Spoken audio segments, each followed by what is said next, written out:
I think it's sometimes belief in yourself. Everybody, right? Every human alive has head trash, stuff that's in your head, junk in your head that causes discomfort and doubt and everything else. And I think that's the biggest thing, is saying, no, you know what? I can do whatever it is that I'm planning to do, and working on it, and not letting those things distract me and hold me back. I think that's kind of been the biggest thing.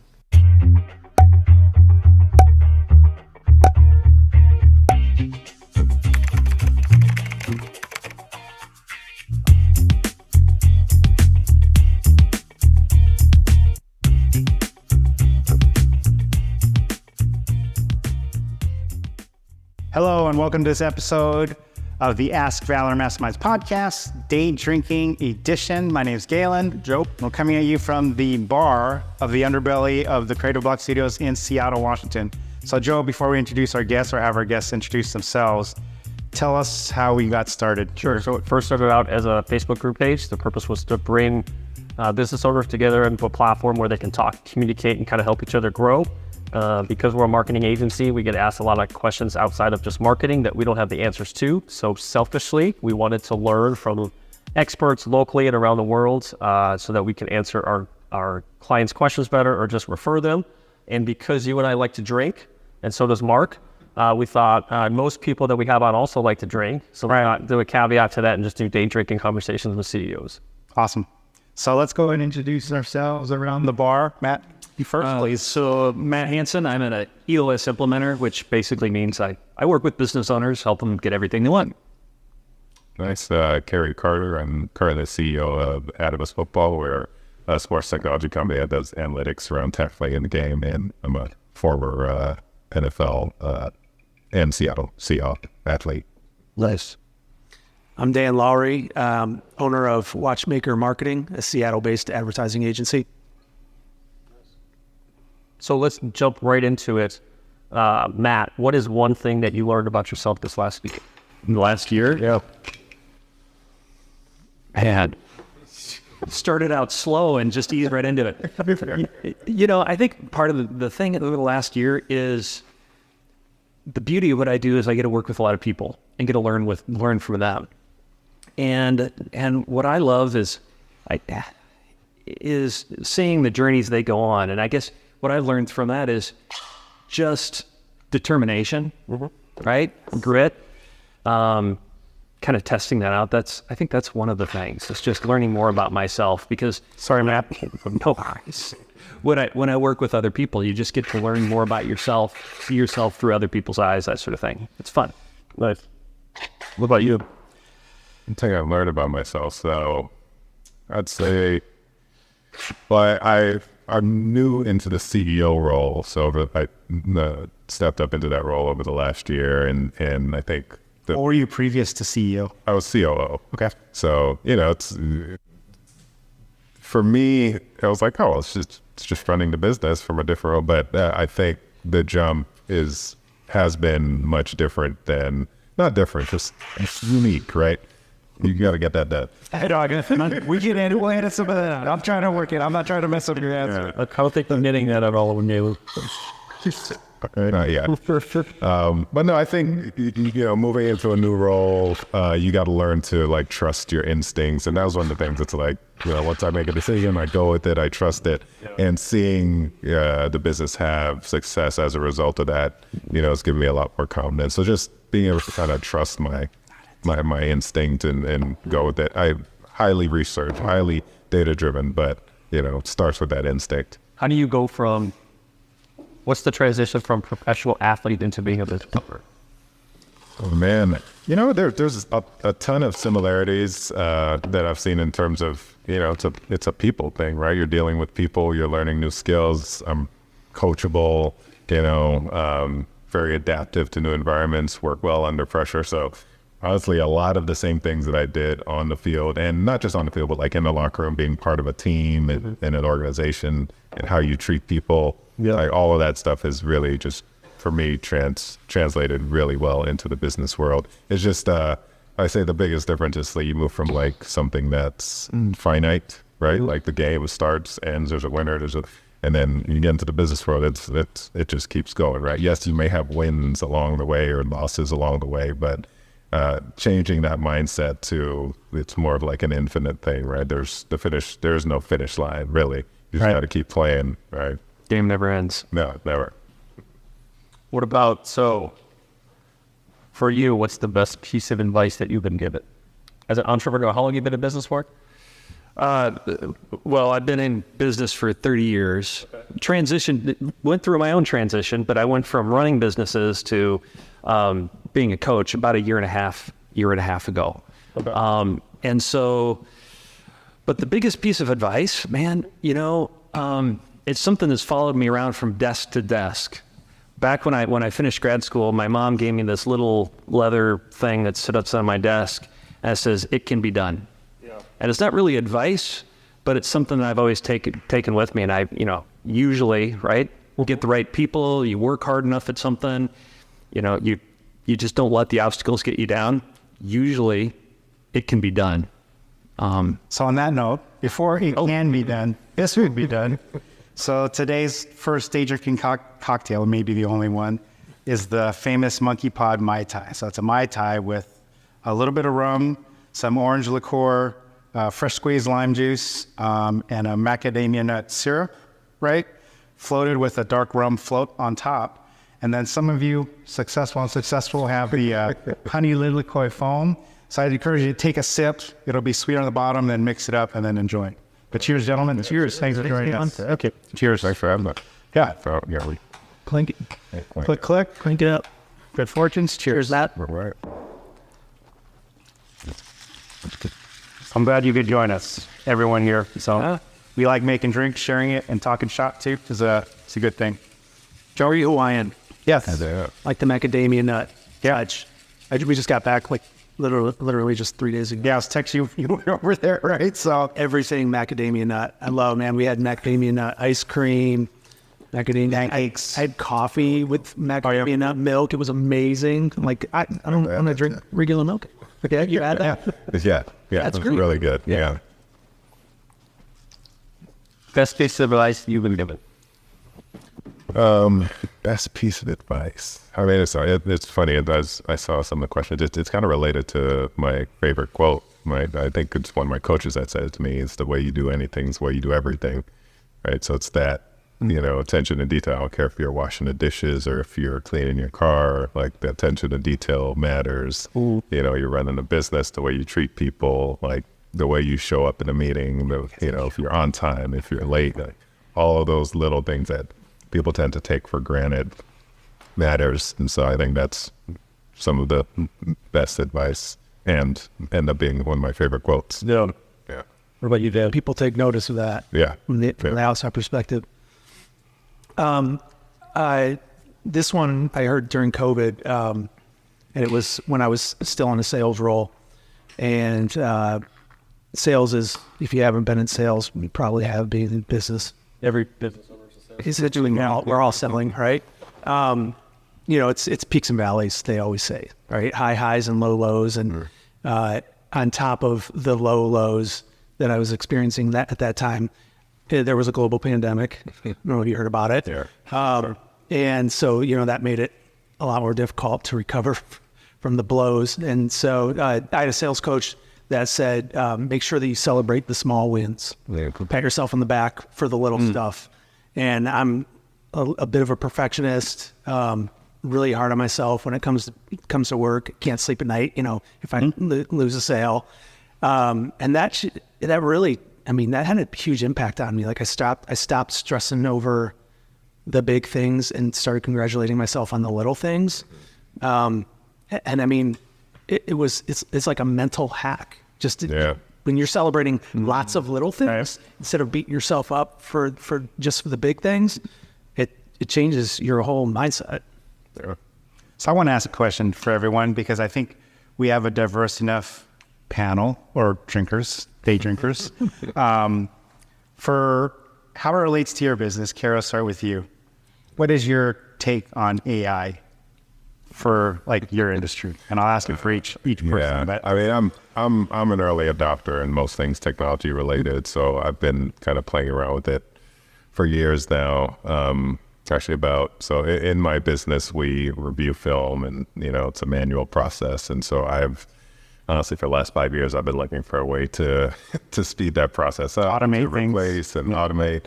And actually, we did a hackathon with Microsoft, like I think it was in 2019, right, to try to use computer vision to identify a ball, the players, and a tackle on the screen. And we got like 10-15% of the way there, right? So not very far. So to see where we are today with what AI is able to do, now we're able to automate close to, I'd say, about 75% of what our analysts do, using some combination of computer vision, some wearables, and some third-party data, right? So that's a huge difference, and we'll get to 100% of that within, I'd say, the next 12 months or so. So I embrace it. I just think you can find uses for it where it's going to help you get back to what you want to do. And so the way we use it within football, obviously, to speed up our process, automate things, increase our margins. Right. But to actually go and help coaches now, one of the most manual things that they do is watch film, tag film, create these play cards. And so just that process alone, we're saving coaches on average, 5 to 10 hours a week per coach, on something that's not really coaching. It's data entry. Really. No. And not every team has large staff. Exactly. The small school that maybe has 3 coaches, you're wearing 8 hats for the week. You got to do that after the game, even if the game finishes at 9:00 at night, and it has to be ready by the next morning. So so I think there's definitely a lot of uses for it in our field and what we do. Matt, for you? So data is always a big thing, right? Businesses, you want to understand what's really happening, making the business transparent, easy to see. And so AI plays into a lot, right? Machine learning, all that sort of thing, crunching a lot of numbers and helping people understand really what's happening in the business, but not just what happened, but trying to predict forward what do we think's happened based on all the activity going in the business. So do you see it different for those business owners you help who are more open to adopting technology to those who are, we're going to write things down. We're going to keep a server on site if they use a server, like paper invoices. What's that battle like for the kind of tech-friendly business owner to the ones that are old school with AI as it relates to it? I mean, ultimately, right, somebody's got to run a business the way they feel comfortable, right, and use it. So if somebody wants to run their business on paper, that's fine, right? That works in certain industries. I think sometimes, though, where people struggle, where I see it most often, is people worry not worry, but struggle with how to take advantage of it. So if you're, right, it's a maturity thing. If you're used to working on paper, going to AI is a huge leap. So how do we help them move through those steps to get them to a point? Because if they try to imagine a world with AI, they would it blows their, they can't already do it. So what are the baby steps to get you there? All right. Dan? AI has disrupted marketing and advertising as much or more than anything, I think. From my perspective, it certainly seems like it on the creative side, right? Like we were talking about this earlier. It's a good thing.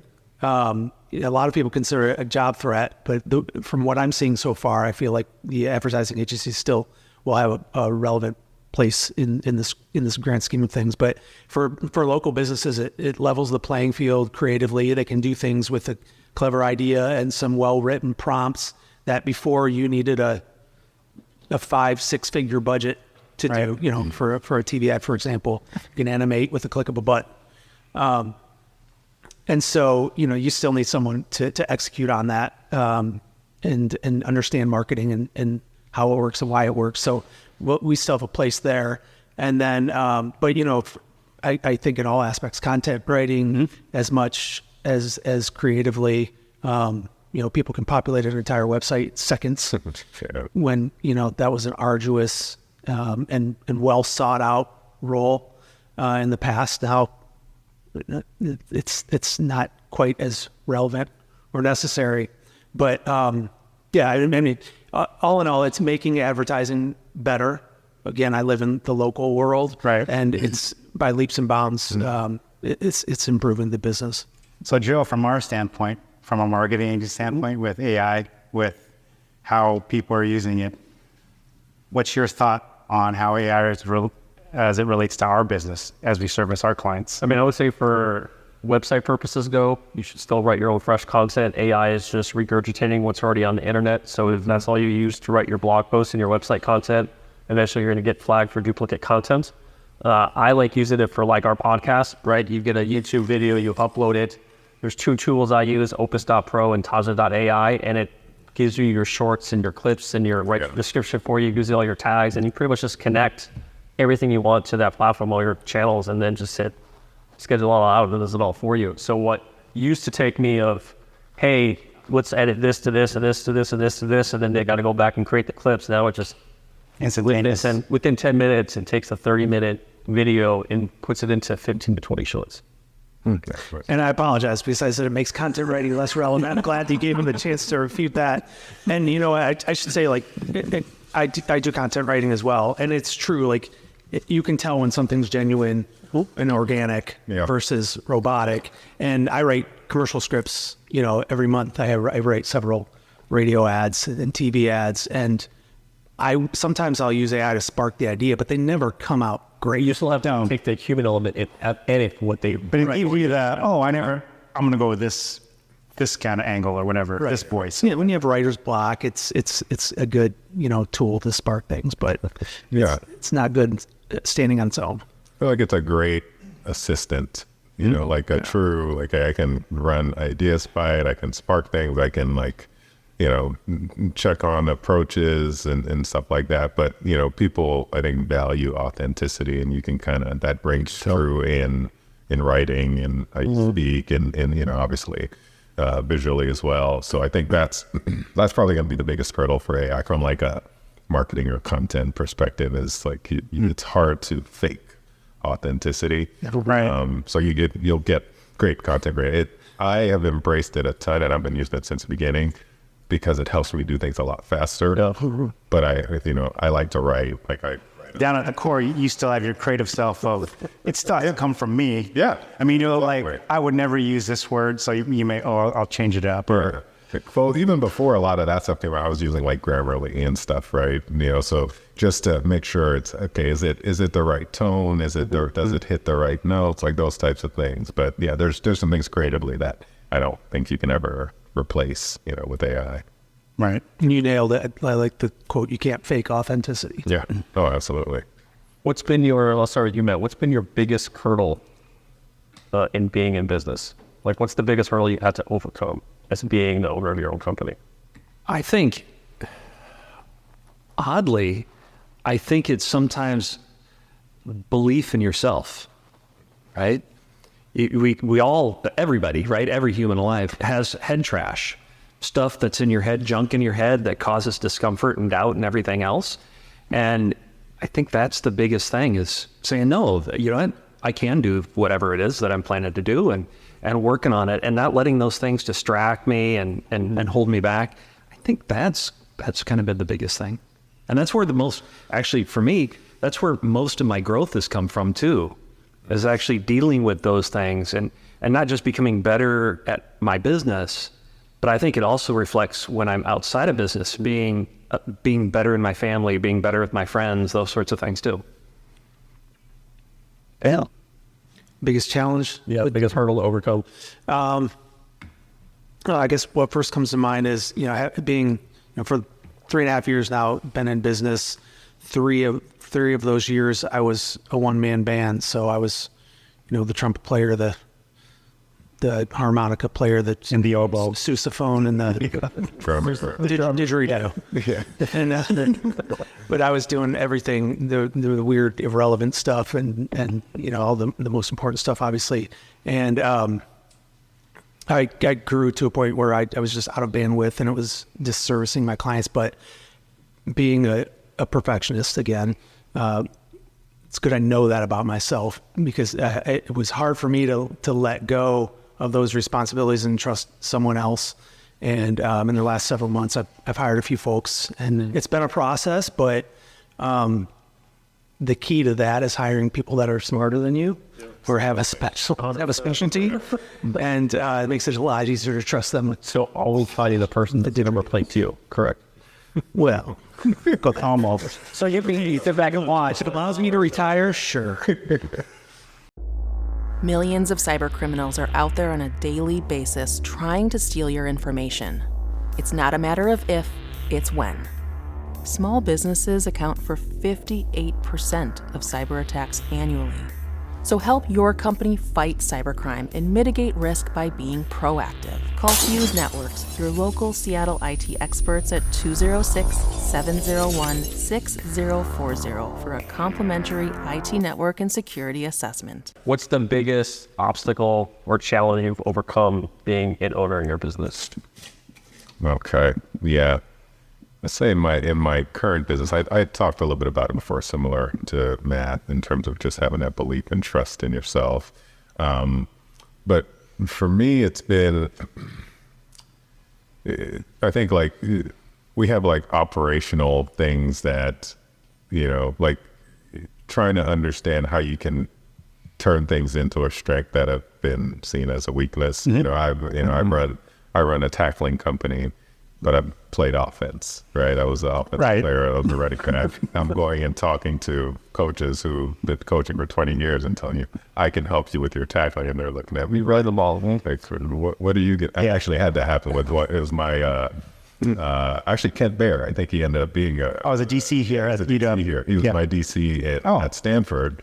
And then I went to pitch him when he was at UNLV, and that's the first thing he said. What are you to teach? Oh, running back in the teeth about that. Called you out in the spot right away. But to your point, hire people smarter than you. The people I had with me were ex NFL and college coach, a rugby coach, like ex linebacker. So it's like, hey, I'm structuring it and hiring the people around me to make sure that we can deliver exactly what we say. So the credibility part of it. Number one, obviously I'm within the sport, so I have some credibility in football still, I hope.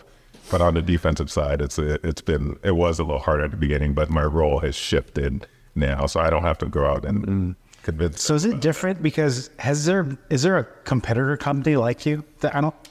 Not specifically with like tackling, but any company that does analytics around the game from Pro Football Focus we talked about, we're kind of like in between. Like Pro Football Focus does everything.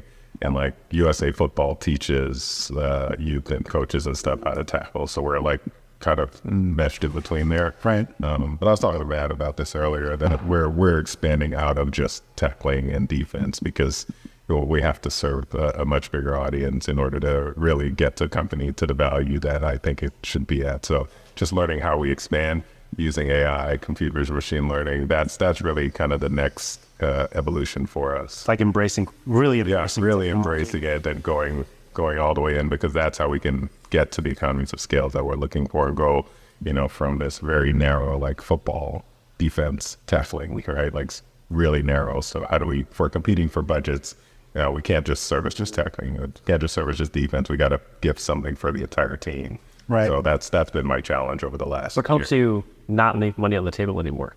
So if someone's looking to hire you, what are you going to, it's great that you're working with this set of individuals, but how are you going to help these people? Yeah, that's literally like when you get to the end of the presentation, they're like, okay, how are you going to help my offense? Right? And we didn't have an answer for that before, but now we do. It's like, oh, I'm glad you mentioned that. Here's what we can do for you on the offensive side and special teams and helping your coaches save time and all those things. So then going to the growth, where do you see for each of you, where do you see your company in the next 3 to 5 years? Well, I'll finish off, I guess. I mean, mine is really, moving from tackling focus to really work on like a football intelligence platform. So everything in and around the game, it starts with tracking and knowing who everybody is on the field, where they are, number one. And then from there, it's about their responsibilities and going from, learning and tracking and reporting to predictive. Right. So can you start to predict, player success, player safety, like all those different elements, because that's where a lot of the big dollars are spent. I mean, we have the draft starting tomorrow. So just real quick then. So just with the draft coming, well, when we're filming this, the draft is tomorrow, but when it comes out, it may be later. Yeah. So that's interesting with the information analytics side now. So, I mean, because really combine numbers are how fast can you run a 40, how high can you jump? Yeah. But sometimes your 40 speed does it. I'm trying to get from A to B, or like shedding a blocker. Yeah. These metrics are 4 years. Kid ran a 40, but your contact time is like faster, like your unload time that you can't measure in a traditional a cone drill. Yeah, or exactly. Do people have to wear, to remind my ignorance, but do people have to wear devices on their uniforms to track them for the film then? So not for what we do, specifically. That's why we've moved. We were doing just a manual process of our analysts have to see it and they have to track it. We do get some third-party data, just more so situational, down distance, hash mark, things like that. So we don't have to do everything. Right. But everything else for us was pretty much a manual, like you have to see with your eyes. Now we're using that same computer vision to do some of those same things. So we don't need any wearables or chips and stuff. But the more information you have, the better it's going to be. So the NFL has chips in the shoulders, shoulder pads. Because isn't chips in like helmets too? Like where like the impact is, and so some of them are now starting to do that. It's not across the board. I think a couple of brands. I don't not mention all their names, but a couple of them are doing that within the helmet. But I think what we're trying to do with the computer vision is replace a lot of those things, because you just, from a scalability perspective, you can't. That's great for the NFL, great for some colleges, but not for the high schools. It's never going to get down cheap enough. So we have to find another way to be able to service those audiences and stuff. So your platform could be used by everyone. Exactly. Not just the elite NFL with $1 billion budgets and everything. Yeah, and that's the goal over the next couple of years, to get to that place where it's kind of end to end. Yes, starting in football, but I do see ways it can go multi-sport as well. And Liz, Matt, what about you? 3 to 5 year goal? Well, I'd love to be able to help a few hundred companies really get what they want from their business, right? And that means different things to everybody, right? Some people want to end up having some sort of exit from a business, right? Or maybe it's growth. Some people, they like their business, but they don't want it to be crazy, right? They want to be able to go on vacation and not have to check their phone all the time, right? So it's different things for different people.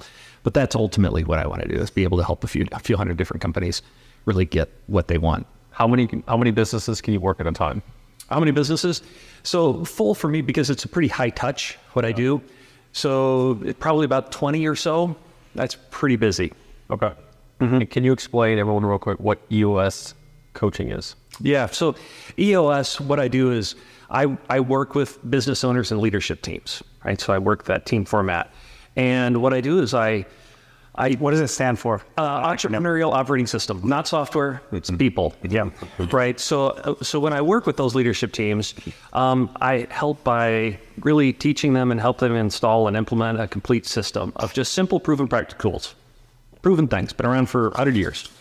But what I do is I help them get strong on 3 things. That's what we call vision, traction, and healthy. So vision is just about getting everybody on the same page, 100% on the same page with where you're going, how you're going to get there. The traction piece, that's about discipline and accountability. So everybody's executing on that vision every single day. And healthy is creating a healthy, cohesive, functional team, because a lot of leadership teams really aren't. And so from there, we roll it out to the rest of the business, where everybody top to bottom, lined on that vision, executing it all the time, and becoming a group of people like to work together. That's what I do. Dan, 3 to 5 years. What do you see watchmaker marketing? Well, I'm glad Matt prefaced it with the comment about, some people want to be able to go on vacation, not to check their phones, because I was afraid it was taboo, because I'm not sure about growth right now. I'm kind of at a crossroads. You want that going to national championship games with Buckeyes? The Buckeyes winning, right? Exactly. Just to preface that. Yeah. So my wife travels for work, and I get to tag along with her all over the world. Yeah. I'm in the perfect situation.